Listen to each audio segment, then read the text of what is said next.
Hello બચ્ચા party, જય શ્રી કૃષ્ણ. સ્વાગત છે તમારું તમારા પોતાના યુટ્યુબ ચેનલ રોહિત કેર ફિઝિક્સની અંદર, જ્યાં આજે આપણે વાતો કરવાની છે આપણા લેક્ચર 1.25, જેની અંદર આપણે ગરમા ગરમ તાજો એકદમ ફ્રેશ એવો દાખલો ઉદાહરણ 1.8 આપણે કરવાના છે. ફ્રેશ એટલા માટે કીધું છે કે યાર હમણાં જ માર્ચ 20 2020 જે ગઈ છે ને એમાં જ પૂછાયેલો છે, એટલા માટે ગરમા ગરમ છે, તાજો છે, ધ્યાન રાખવાનું છે, હાથ ધગી ના જાય.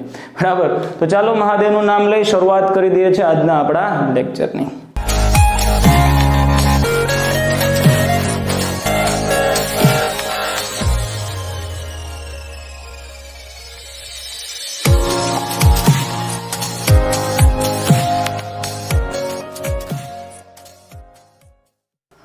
તો વિદ્યાર્થી મિત્રો, લેક્ચર છે 1.25, એનો મતલબ એક સાફ છે કે ભાઈ 1.1 થી 1.24 સુધીના તમામ વિડીયો આપણી પ્લેલિસ્ટની અંદર હાજર છે. જો એ જોવાનું બાકી હોય તો એ જોવાનું ચૂકશો નહીં. એક નજર એના ઉપર પણ તમે લોકો મારી લેજો. ક્યાં છે તે પ્લેલિસ્ટ જોઈ હોય તો આપણા જે કંઈ ડિસ્ક્રિપ્શન છે એના ઉપર જ એ લિંક મેં આપેલી છે, એના ઉપર ક્લિક કરશો એટલે બધા જ વિડીયો ઠપ કરતા લાઈનમાં આવી જવાના છે. બરાબર, તમામ વિડીયો જોઈ લેજો. ત્યારબાદ આપણો જે તાજો જે નવો જે લેક્ચર છે 1.25, એની અંદર જો કંઈક ઉદાહરણ આપેલું છે, સ્ટેટમેન્ટ તમારી સ્ક્રીન ઉપર સામે છે. શું કીધું છે? એક ઇલેક્ટ્રોન 2 ગુણાકારમાં 10⁴ એનસી ઇન્વર્સ, કોઈ એક ઇલેક્ટ્રોનની વાત છે જે છે 2 ગુણાકારમાં 10⁴ એનસી ઇન્વર્સ જેટલા નિયમિત વિદ્યુત ક્ષેત્રમાં 1.5 સેન્ટીમીટર જેટલું અંતરનું પતન કરે છે. પતન એટલે કે નીચે પડવું. જો આકૃતિમાં ધ્યાન આપજો, ઇલેક્ટ્રોન છે નીચે તરફનું જે કંઈ વિદ્યુત ક્ષેત્ર છે, જોઈને અહીંયા આપેલું છે તમને પ્લસ, ઉપર આપેલું છે માઇનસ. ઇલેક્ટ્રોન છે તે પ્લસ તરફ આકર્ષણ થવાનું છે, ઉપર છે માઇનસ, એને ધક્કો મારવાના છે. ઇલેક્ટ્રોન જશે ક્યાં? નીચે તરફ. ના જે કંઈ તીર બતાવેલા છે શું બતાવે છે? વિદ્યુત ક્ષેત્રની ડિરેક્શન. આપણે શીખી ગયા ધન વિદ્યુત ભારમાંથી વિદ્યુત ક્ષેત્ર ત્રિજ્યાવર્તી 12 તરફ હોય અને ઋણ વિદ્યુત ભાર માટે અંદર તરફ તો ધનમાંથી 12 તરફ જાય છે અને ઋણની અંદર દાખલ થાય છે.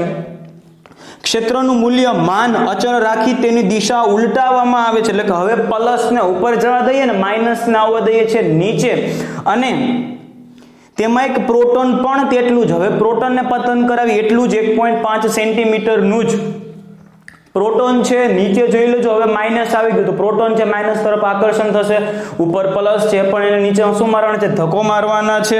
એટલું જ અંતર પામે છે. દરેક કિસ્સામાં પતન માટે લાગતો સમય ગણો. કેટલો ટાઈમ લાગે છે નીચે પડતા 1.5 સેન્ટીમીટરનું અંતર કાપતા કેટલો સમય લાગે છે, આપણે એની વાતો કરવાની છે. તમારે જે કે બોર્ડમાં જે પૂછાયેલું હતું અહીંયા સુધી હતું, ખાલી મૂલ્ય શોધવાના હતા. પાછળનું જે થિયરિકલ વસ્તુ જે પૂછેલી છે તમારે બોર્ડની એક્ઝામમાં નહોતું, પણ આપણે અહીંયા આપણે કરશું. શું પૂછેલું છે જોઈજો. ગુરુત્વની જે કંઈ અસર છે, અસર હેઠળ મુક્ત પતન પામતો કોઈ પદાર્થ છે, ગુરુત્વાકર્ષણની અસર હેઠળ મુક્ત પતન પામે છે, એની સાથે અહીંયા શું તફાવત છે એ આપણે જોવાનું છે. તો ચાલો પહેલા તો ગિવન ડેટા લખીએ. તો ગિવન ડેટામાં બે વસ્તુ લખી શકો છો. એક તો આપી દીધું તમને વિદ્યુત ક્ષેત્ર જે છે 2 ગુણાકારમાં 10⁴, અને બીજું આપેલું છે તમને અહીંયા કેટલું અંતર કટ કરે છે તે 1.5 સેન્ટીમીટર. બરાબર, તો બે વસ્તુ લખીએ. ચાલો સૌથી પહેલા વાત કરી ઇલેક્ટ્રોનને કેટલો સમય લાગશે એ. ચલો, તો સૌથી પહેલા દાખલાના આપણે એ પાર્ટમાં જોઈએ જે છે ઇલેક્ટ્રોનના પતન માટે લાગતો સમય. તો આ વસ્તુ સમજો, આ તો કંઈક ગતિશાસ્ત્ર આવી ગયું છે આપણે 11th જે આવતું હોય કાઇનેમેટિક્સ. બરાબર, લાગતો સમય શોધવાનો છે. કોઈ પદાર્થ મુક્ત પતન કરે છે, તમારે સમય શોધવાનો છે. તો સમય નામની ભૌતિક રાશિ શોધવા માટે આપણે જે ગતિશાસ્ત્ર અને બીજી ભૌતિક રાશિઓ સાથે સમયનું કંઈક આપણે શું કરશું? હરિહંચા. કઈ ભૌતિક રાશિ હતી? તો કે વેગ હતો, પ્રવેગ હતો, બળ હતી. એ તમામ વસ્તુનો અહીંયા કંઈક આપણે શું કરીએ છીએ? ગોઠવણી કરીએ છીએ અને લાગતા સમય માટે આપણે કંઈક વાતો કરીએ. તો પદાર્થ નીચે તરફ ગતિ કરે છે, તો સૌથી પહેલા તો આપણે વસ્તુ એ સમજીએ કે એના ઉપર કંઈક બળ લાગશે. તો કે ભાઈ હા, તો બળ લાગશે તો કંઈક પ્રવેગ પણ હશે. કેટલું બળ લાગશે એ પહેલા જોઈએ. તો કે આપણે જાણીએ છીએ કે એના ઉપર લાગતું બળ, ગતિ કરે તો બળ તો લાગશે જ. આ જાણ કે ઇલેક્ટ્રોન ઉપર લાગતું જે બળ છે Fe ઇઝ ઇક્વલ ટુ, તમે શું લખી શકો છો? Fe એટલે કે માં. બરાબર, આ છે ન્યૂટન બાબાના ગતિનો જે સેકન્ડ લો હતો, F is equal to dp/dt, એના ઉપરથી આવેલું સમીકરણ હતું. અહીંયા ઇલેક્ટ્રોનની વાત છે તો દળ કોનું લેવાનું છે? ઇલેક્ટ્રોનનું. ને પ્રવેગ પણ કોનું લેવાનો છે?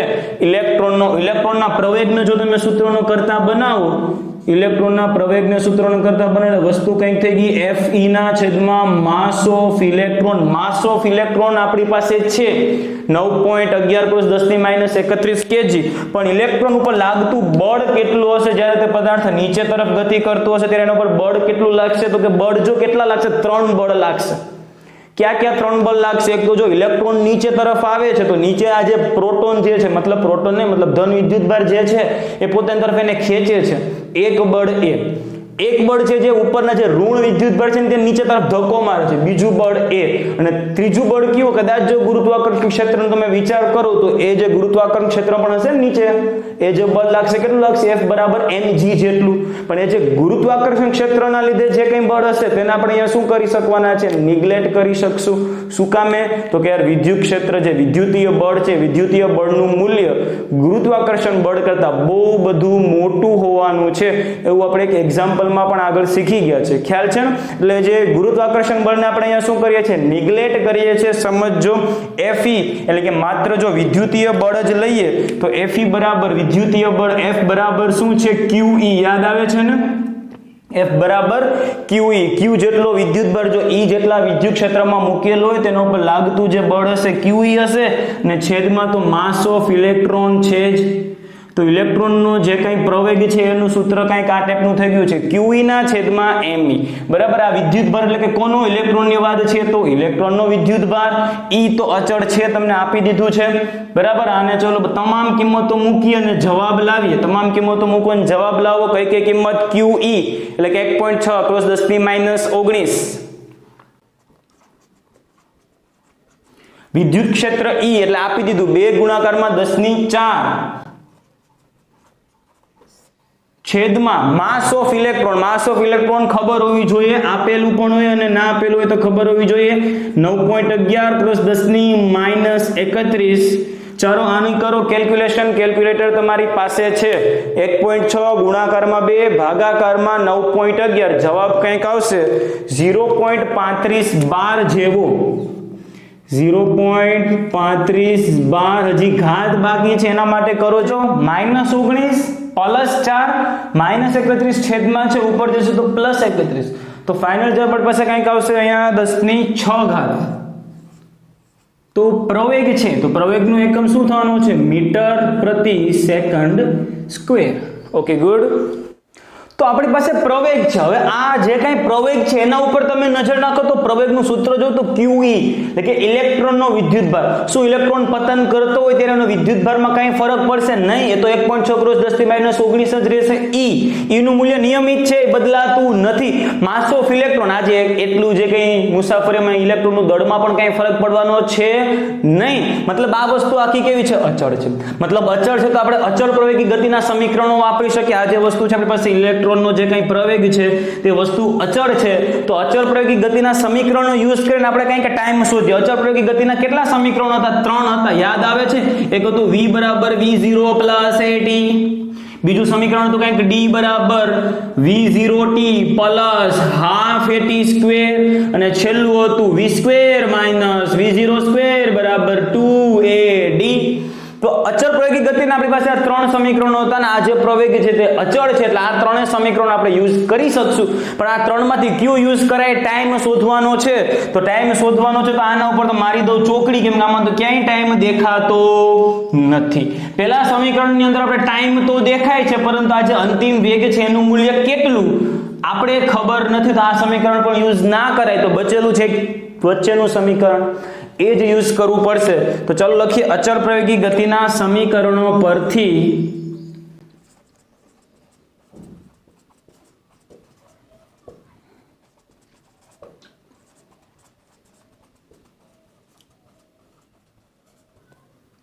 ચલો, તો આના પરથી તમે કઈ વસ્તુ લખી શકવાના છો? v0 એટલે કે પ્રારંભિક વેગ, જેનું મૂલ્ય તમે જો 0 લઈ લો, પ્રારંભિક વેગ શરૂઆતમાં તો 0 જોવાનું છે, પછી જે પતન ચાલુ કરશે તો d બરાબર ખાલી વસ્તુ થઈ ગઈ છે ½ AT². આ a એટલે કે ઇલેક્ટ્રોનના પ્રવેગની વાત છે, ના ટાઈમ એટલે કે ઇલેક્ટ્રોનને જે નીચે પડવામાં જે ટાઈમ લાગે છે એ આપણે શોધવાનો છે ટાઈમ. તો અહીંયાથી જો તમે t² ને સૂત્રનો કરતા બનાવો તો t² = થશે 2d ના છેદમાં AE તો આના ઉપરથી આપણી પાસે T નું સમીકરણ કંઈક સરસ એવું આવી જશે. કેવું આવશે T નું સમીકરણ? આના ઉપરથી TE ટાઈમ નું સમીકરણ, ઇલેક્ટ્રોનના પતન માટેનો ટાઈમ અહીંયા સ્ક્વેર છે તો લખી નાખીએ તમામ વસ્તુ √2D/AE ઇલેક્ટ્રોનનો પ્રવેગ. ચાલો તમામ કિંમતો મૂકીએ અને જવાબ લાવીએ. TE કંઈક તમે આ ટાઈપમાં લખી શકો છો. TE √2D. 2D તમને આપેલા છે 1.5 સેન્ટીમીટર. SI એકમમાં લખીએ તો 1.5 ક્રોસ 10⁻², છેદમાં પ્રવેગ તમને કંઈક ઇલેક્ટ્રોનનો છે 0.35 બાર ક્રોસ 10⁻16 ઘાત છે ભાઈ. 0.35 બાર ગુણાકારમાં 10⁻16 ઘાત. તો અહીંયા કંઈક જવાબ આવશે, કેલ્ક્યુલેશન તમે કરશો એટલે 2 ગુણાકારમાં 1.5 ડિવાઇડેડ બાય 0.35 બાર એટલે જવાબ આવશે કંઈક √8.5421 ક્રોસ ઘાત કેટલી થશે? 10⁻16 ઉપર જશે તો માઇનસ થશે તો -2 -16 એટલે કે 10⁻18 ઘાત થશે. તો ઇલેક્ટ્રોન માટેનો જે ટાઈમ છે, ટાઈમ કેટલો થશે? આનો રૂટ કાઢી લેજો. રૂટ શું કામે કાઢી? જો અહીંયા ઘાત બેકી છે તો એનો આપણે કરી શકીએ. જો અહીંયા ઘાત એકી હોય તો સૌથી પહેલા ઘાતને શું કરી નાખવાની? બેકી કરવાની, તો જ એનો આપણે રૂટ કાઢી શકશું. બરાબર? તો અહીંયા બેકી ઘાત છે તો 8.5421 નો રૂટ કાઢી એટલે જવાબ આવશે કંઈક 2.92. બેકી ઘાત છે એટલે 10⁻18 નું રૂટ એટલે તમે સીધું લખી શકો છો 10⁻9. ટાઈમ છે તો યુનિટ શું થવાનો છે? સેકન્ડ. તો ઇલેક્ટ્રોનના મુક્ત પતન માટે લગભગ 2.92 10⁻9 સેકન્ડ છે તેને આપણે નેનો સેકન્ડ લખી શકીએ ને, એટલે એ નેનો સેકન્ડ જેટલો સમય લાગશે. સેમ વસ્તુ આપણે કરીએ છીએ પ્રોટોન માટે. તો બી પ્રોટોન માટે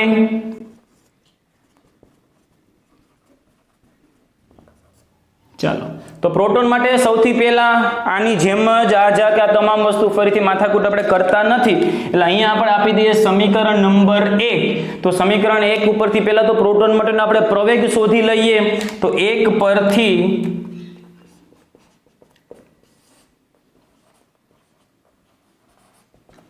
ચલો પ્રોટોનના પ્રવેગનું સમીકરણ પણ આની જેમ જ, આ જે વસ્તુ હતી એની જેમ જ આપણે અહીંયા આપી શકશું.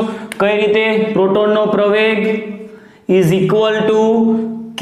અહીંયા ઇલેક્ટ્રોનનો ચાર્જ હતો એને બદલે પ્રોટોનનો ચાર્જ QP E છેદમાં માસ ઓફ પ્રોટોન. અહીંયા માસ ઓફ શું હતું? ઇલેક્ટ્રોન. એને બદલે આપણે લખી નાખીએ છીએ માસ ઓફ પ્રોટોન. ચલો તમામ વસ્તુ આપણે કિંમત અહીંયા મૂકીએ છીએ. 1.6 ક્રોસ 10⁻19 જે થઈ ગયો પ્રોટોનનો વિદ્યુત ભાર. વિદ્યુત ક્ષેત્ર આપેલું છે 2 ગુણાકારમાં 10⁻4 NC ઇન્વર્સ અને પ્રોટોનનું દળ આપણે તમામને ખબર છે કેટલું છે? 1.67 ક્રોસ 10⁻27 ઘાત. તો અહીંયા ચાલો કેલ્સીમાં કરીએ, આનો જવાબ લાવવાની ટ્રાય કરીએ. આનો કંઈક જવાબ આવશે એ છે 1.91. તમામ વસ્તુનું જો અહીંયા કરશું 1.6 2 ગુણાકારમાં ડિવાઇડેડ બાય 1.67 અહીંયાનો જવાબ આવે છે કેટલો આવે છે? 1.91 ક્રોસ ઘાત કેટલી થશે? 10 ની ચેક કરો. -19 પ્લસ 4 -27 નીચે છે, ઉપર જશે તો પ્લસ થશે તો અહીંયા જવાબ આવવાનો છે 12 મીટર પ્રતિ સેકન્ડ સ્ક્વેર. ક્લિયર વસ્તુ થઈ ગઈ છે? Okay done. આ થઈ ગયું છે આપણી પાસે પ્રોટોનનો પ્રવેગ આવી ગયો છે ભાઈ. પ્રોટોનનો પ્રવેગ આવી ગયો છે તો સીધું આ જે સમીકરણ હતું આ સમીકરણને નામ આપી દઈએ છીએ આપણે સમીકરણ નંબર 2. આ જે સમીકરણ છે એને તો સમીકરણ નંબર 2 ઉપરથી સીધું આપણે અહીંયા TE છે ઇલેક્ટ્રોન માટે લાગતો સમય છે, એ જ રીતે પ્રોટોન માટે લાગતો સમય. તો સમીકરણ નંબર 2 પરથી સમીકરણ નંબર 2 પરથી TP પ્રોટોન માટે લાગતો સમય ઇઝ ઇક્વલ ટુ √2D છેદમાં પ્રોટોનનો તમામ કિંમતો અહીંયા આપણે મૂકીએ. 2D એટલે કે થશે 1.5 ક્રોસ 10⁻2 1.5 સેન્ટીમીટર છે, મીટરમાં ફેરવી એટલે 10⁻2 કર્યું છે, છેદમાં પ્રોટોનનો પ્રવેગ હમણાં જ શોધેલો છે 1.91 ક્રોસ 10⁻12 ઘાત. તો આનો જે જવાબ આવશે, આનો જે આન્સર આવશે તમારી પાસે કેવો આન્સર આવવાનો છે? રૂટમાં આવશે 2 ગુણાકારમાં 1.5 છેદમાં 1.91 એટલે આવશે 1.5704. 1.5704 ગુણાકારમાં 10 ની ઘાત કેટલી? -2 છે, છેદમાં છે +12 ઉપર જશે તો થશે માઇનસ, અહીંયા જવાબ આવશે તમારી પાસે 10 ની -14 ઘાત। તો ચલો આનું રૂટ કાઢો, 10 ની -14 ઘાત બેકી ઘાત છે તો રૂટ કાઢી શકશો, રૂટ કાઢશો એટલે જવાબ કંઈક આવશે 1.25 ક્રોસ 10 ની -7 સેકન્ડ। આપણે થોડુંક એવું કેમેરામાં જોઈ લઈએ, એડજસ્ટ કરી લઈએ।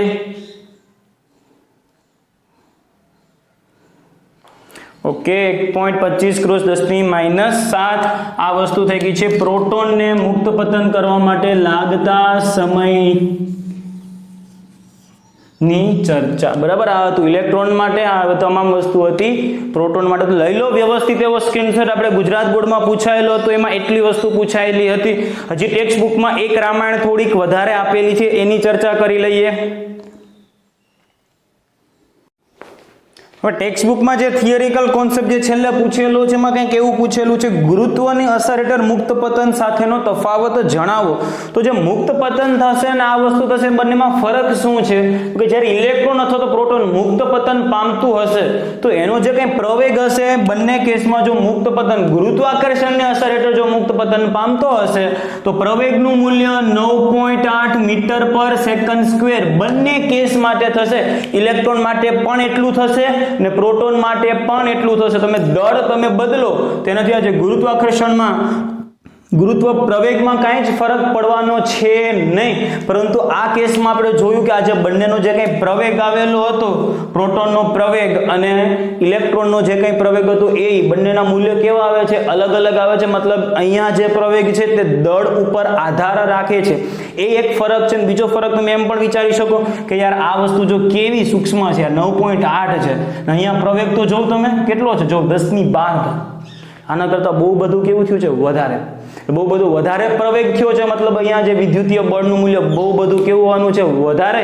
એટલે જ સ્ટાર્ટિંગમાં આપણે ગુરુત્વાકર્ષણ બળનું મૂલ્યને શું કરેલું હતું?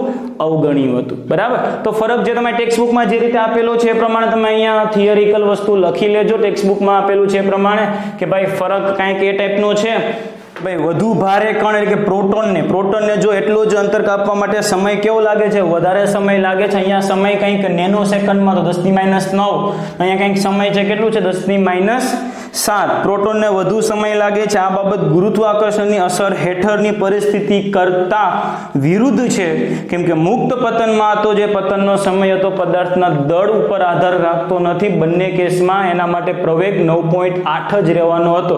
માર્કરમાં જે કંઈ પ્રવેગ જે કંઈ નીચે તરફ લાગશે 9.8, અને કોઈ મોટો બધો ટ્રક હશે એ ધારો કે નીચે ગતિ કરતો હશે તો એમાં પણ પ્રવેગ જે ગુરુત્વાકર્ષણ તે કેટલું રહેવાનું છે? 9.8, બરાબર। તો વ્યવસ્થિત એવું છાપી લેજો જે કંઈ હતું એ તમારા માટે। ચાલો અહીંયા સુધી રાખીએ છીએ, વધુ આપણે ચર્ચા કરશું આપણા નેક્સ્ટ લેક્ચરમાં। ચાલો તો તમામ વસ્તુ ખોપડામાં ઉતરેલી હોય તો ચોપડામાં પણ ઉતારી લેજો અને સબસ્ક્રાઇબ કરવાનું તો ભૂલાય જ નહીં। શેર કરી દો તમારા ક્લાસમેટ સાથે અને આ જે ઇમ્પોર્ટન્ટ વિડીયો જે બીજા છે એ પણ જોવાનું ચૂકશો નહીં।